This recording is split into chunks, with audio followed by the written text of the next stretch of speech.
All right, Shalom. First off, give all praise unto Yahweh, by Shem Yahushai, by Shem Kadash, the abundance of the apostles and the elders of GMS. Salutes and honors to the elect, all the brothers are called to four corners who are enduring, in truth and sincerity, and the women and children who follow.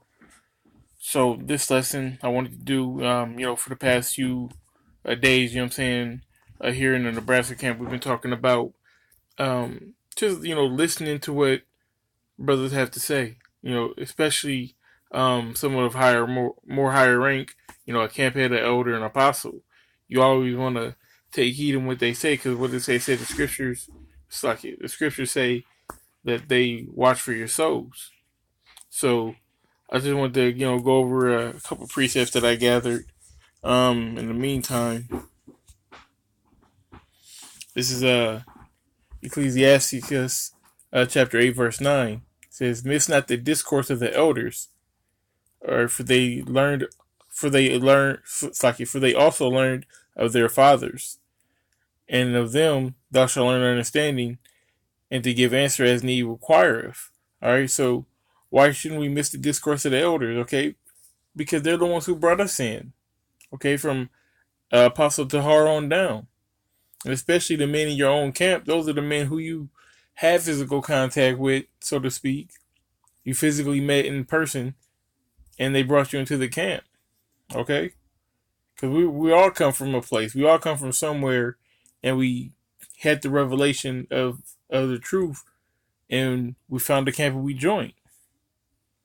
All right, so when these great men, who the Most High set up to be apostles, to be elders in the camp, okay, or even a higher ranking brother over you, when they try to tell you something, we got 2 ears and 1 mouth for a reason, man. Shut up and listen.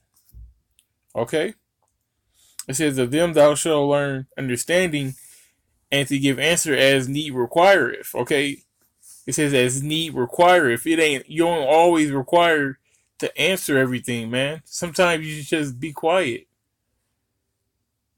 Okay? I'm gonna get a couple more scriptures here.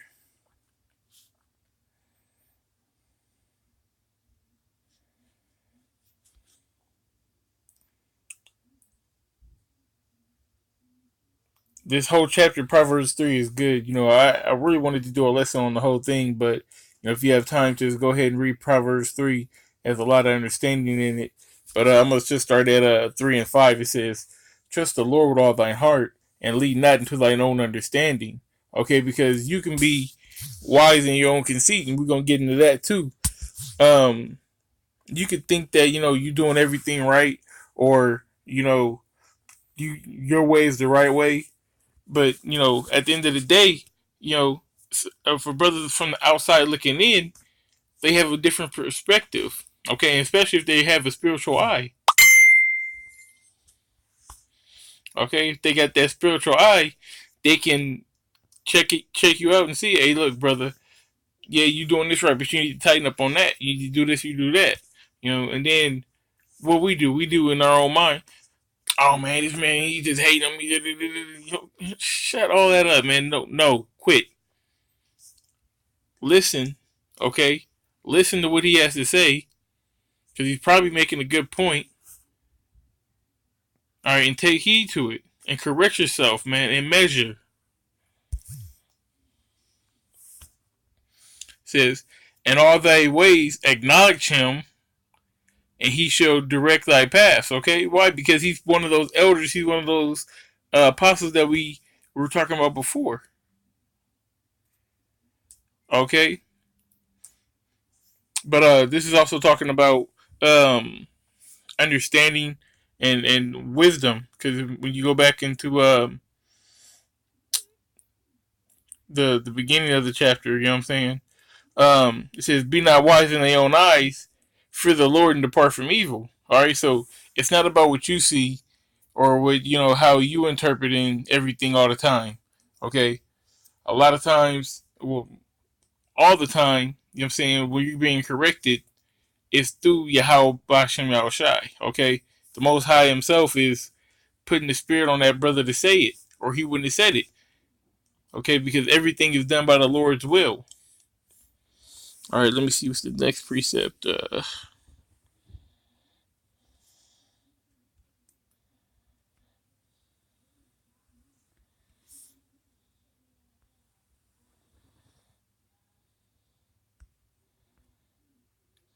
This is Proverbs 26:12. It says, "Seest thou a man wise in his own conceit? There is more hope for a fool than him." Okay, and let's get this word right here.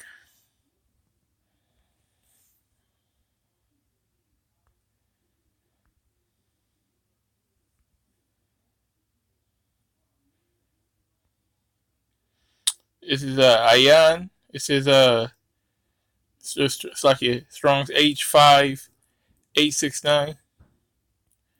It says eye, the physical eye, the showing of mental qualities, the mental and spiritual faculties. It says spring fountain. Wisen your own, basically saying wisen your own eyes and your own mental qualities, your spiritual faculties. Okay, you're wise in your mind.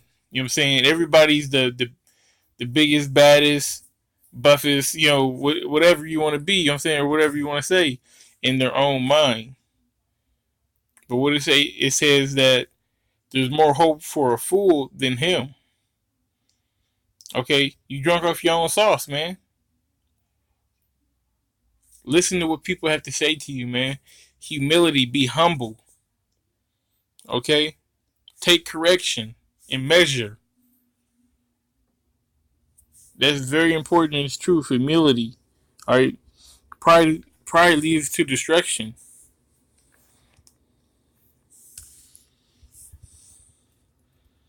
Let me see.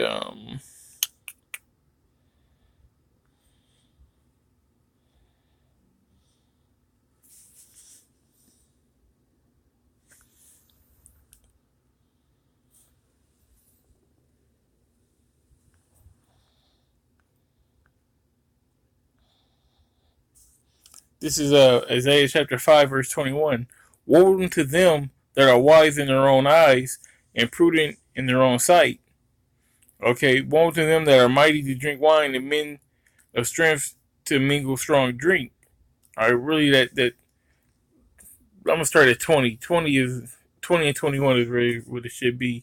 So woe to them that call evil good and good evil, that put darkness for light and light for dark, that put bitter for sweet and sweet for bitter. Woe unto them that are wise in their own eyes and prudent in their own sight. Okay, because you mixing things up, man. You're not aware of what's going on. Are you just wise in your own eyes? You're a legend in your own mind.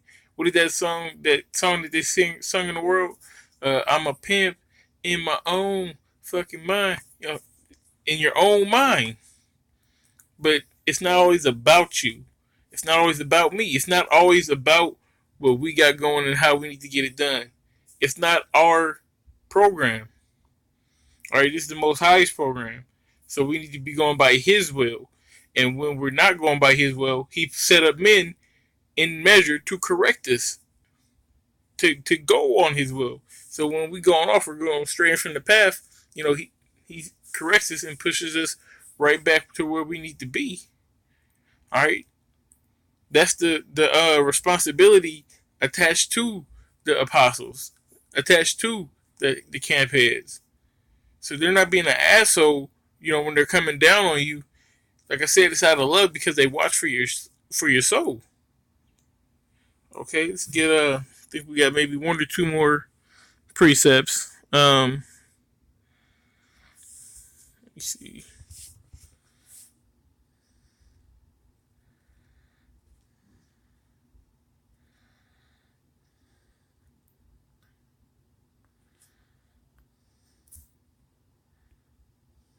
Slovakia. This is Romans chapter 12, verse 16. It says, "Be of the same mind one toward another. Mind not high things, but consent to men of low estate. Be not wise in your own conceits." Okay, we all need to have that same mindset. Okay, the same mindset of each other, the same mind that Yahweh Shai had. Okay, but if you being high minded and you drunk off the sauce, you know what I'm saying, or you thinking that you can be somebody or you supposed to be something, you messing up everybody, man. We only as strong as our weakest link. So with that being said, you need to act according. All right, this is the last precept here.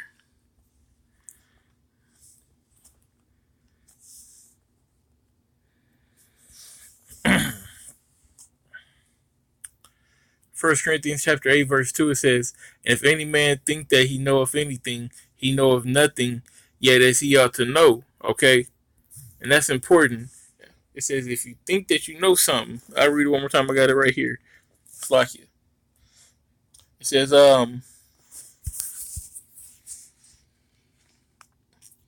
if any man think that he knoweth anything, he knoweth nothing, yet as he ought to know.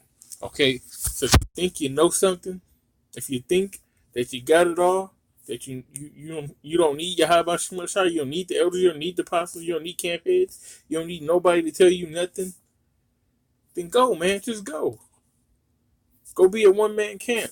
Even on Game of Thrones, what did Stark say? He said, when winter comes, the lone wolf dies, but the pack survives. All right? That's not to say that you have to be in a camp, but it's better that you are in a camp.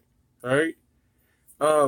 So when winter comes, when Jacob's trouble comes, and people are robbing, stealing, and killing, all right, and all hell is breaking loose, all manners of wickedness, wild and craziness.